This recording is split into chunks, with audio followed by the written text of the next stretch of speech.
This is about Alabama, Heart of Dixie. And actually it's about let me just say to you that I once saw on TV a show about what happens when people go into shock. You know, you hear about people, dying of shock, and actually you can. What happens is your heart does this strange thing where one chamber gets stuck and it doesn't move, it doesn't beat, and all the blood from that chamber goes into the other side, so the other side gets really, really big. So you've got like this stuck chamber in a ballooning chamber. And they call that, I think this is the most beautiful phrase, stunned heart tissue, stunned heart tissue. So this is really kind of, Heart of Dixie was just an excuse to write this thing. Heart of Dixie, hush puppies, grits, gravy, shreds of tobacco left over from last night. This sweat is not from heat. It's cold like someone put freezer wrap on your face or grabbed your arm to shake it where the meat is, muttering, hey, you done with that beer? Or sat on your chest in second grade and you still see its stunned x-ray, a wedgie on one side and the other a ridiculous balloon, and you want to yell, cut it out, guys, but it's thumping too slow to keep up. This one's from Maine down east, and I want you guys, it's a riddle, I want you guys to figure out what I'm talking about here. Star-eye mother creeps, knee-high on rocks, minarets, her heavy fists. In kitchen, fixing dinner, eggs drag against her apron when she moves from shelf to shelf. Put condiments in the dark, puts steps, puts eyes niggling in the cold, rips off glasses, calculating, distributing, rips off stockings, black, metallic, rips off girdle full of years, rips it off and drops it, her very own, only backbone, into the salty drink. What do you think? You want to hear it again? All right, lay it on you one more time. Down east. Okay, so be thinking. Think about Maine. This is really kind of a real Maine thing. Down east. Star-eye mother creeps, knee-high on rocks, minarets, her heavy fists. In kitchen fixing dinner, eggs drag against her apron when she moves from shelf to shelf. Puts condiments in the dark, puts steps, puts eyes niggling in the cold. Rips off glasses, distributing, calculating, rips off stockings, black, metallic, rips off girdle full of years, rips it off and drops it, her very own, only backbone, into the salty drink. So what dumps their own skeleton?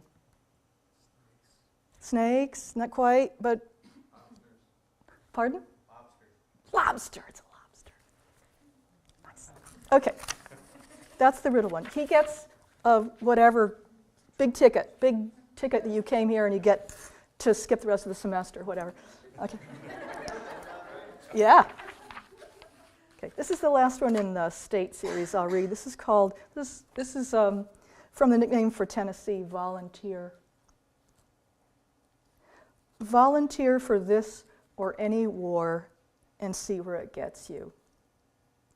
18, no money, the poster loud and in charge. And now this. Skin not quite yours, hands heavy, full of sounds, groping for words. No one gives them. You have to volunteer to read, down on your knees where some blood is blinking. First grade again. The words explode as you push your silly mind close. Okay. So the end of my reading will be from a brand new series, which I'm calling Bible Stories. After I finished the States series, I really missed being with these little things. They would collect after breakfast. I would write them. The state things just happened. I'd write a couple a day, and I just felt giddy writing them. I really felt like I was getting to know America in a strange way. So I've always been a lover of the Old Testament. I was one of those eggheads in grad school who actually took a course. I tried as much as possible to avoid my writing workshops, and I would take courses in film and courses in stuff. So I took a course called The Old Testament as Narrative, and it was really this wonderful exploration of the language of the Old Testament. So I don't read the Bible that often, but I feel very much that some of my work has been informed by its teaching, kind of rabbinical impulse, that it's about teaching, and it's about something always beyond itself. But I also have always felt kind of heartbroken that the Bible has been used not only to inspire, but to injure. And so some of these pieces are kind of protests against some of the uses to which the Bible has been put. Others are sort of celebrations of what we are as humans. So what I've done, again, sort of like the other state thing, I've torn off almost off the page phrases from the Old Testament and used them as titles and then riffed on them. So some of you who may know the Bible well may recognize some of these phrases. They're all Old Testament scriptural lifts except for a few from Revelation. So let's see how this goes. And I don't intend to blaspheme or to offend anyone's sensibilities, but I am, I think, very sincerely honoring some of this language and its power. Take the little book which is open. Go ahead, though it's not much. Pages in it like stairs. Climb them or not. Open or put it down or drag something across it to leave marks. It can't complain. Really, no worries.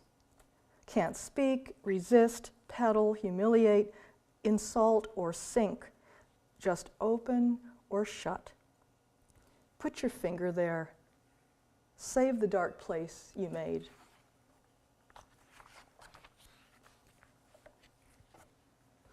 When I washed my steps with butter, I swear, it's really in there. When I washed my steps with butter, I was drunk. Really, I'd been at my cousin's wedding and had more after. You know how it goes. People get joking and do things, if you even remember. Bob and I made out, even though I wasn't speaking to him. Not after last time. Let's go back to your place, he said, and get some butter. I snorted into his drink, and he drank it. My fridge was full of beer, like my cousin needed it, after everyone's coolers, plus the kegs behind the Grange.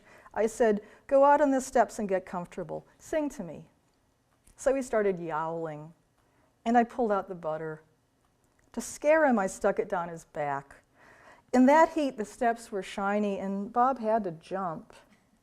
Not that I'm rich, but I did have steps, and Bob, and butter, a moment of fat. And the night seemed awfully young.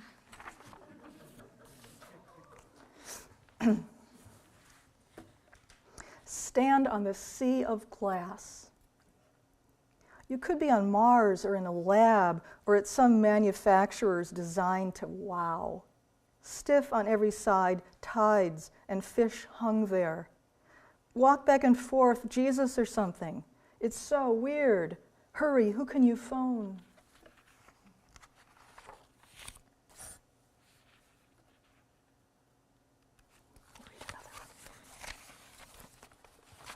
Got to read a couple of those edgy ones. John was thrilled.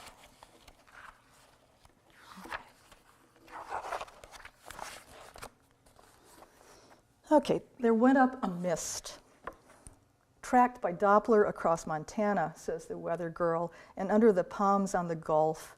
Note her blonde hair, heaps of it, like something you'd bank for a long time to develop interest, or find like a knife in a drawer. It's late. She's kicked off her shoes and unbuttoned her blouse. You see her black heels as she shadows the map, clear across the room, really, a trick of the hour. Really, she's propped against an old file cabinet, one hand inserted, and she's playing with some old tape deep inside. On TV, all you see is that hand missing and the other pointing, and her face cracked up with boredom. There, she says. There, in that place there, it went up a mist all day. In these latitudes, longitudes, she laughs, and people got wet. Man, were they surprised. They expected highs in the 90s, not some goddamn mist. Her finger flicks the tape, prods it. In these backwaters, not San Francisco, which is half underwater now, but Florida's so dry, and the Mustangs kaput in Montana. She laughs, bored, too short a laugh. She's trying to rip up the tape. So mists go up, she snorts, and why in hell should I care? She's got the tape rolled between her fingers. Without seeing, you know it's yellow, cracked, like a really dead fingernail. She can't stop playing with it. Soon she'll take off her blouse and wipe under her arms with a bag left over from lunch. She'll scratch herself, touch herself. At this hour, the picture tilts, sways. The cameraman's asleep. Doppler approaches her skin in extreme close-up, the large pores, a landscape. It's dry there, so dry, and soon the locusts will swarm.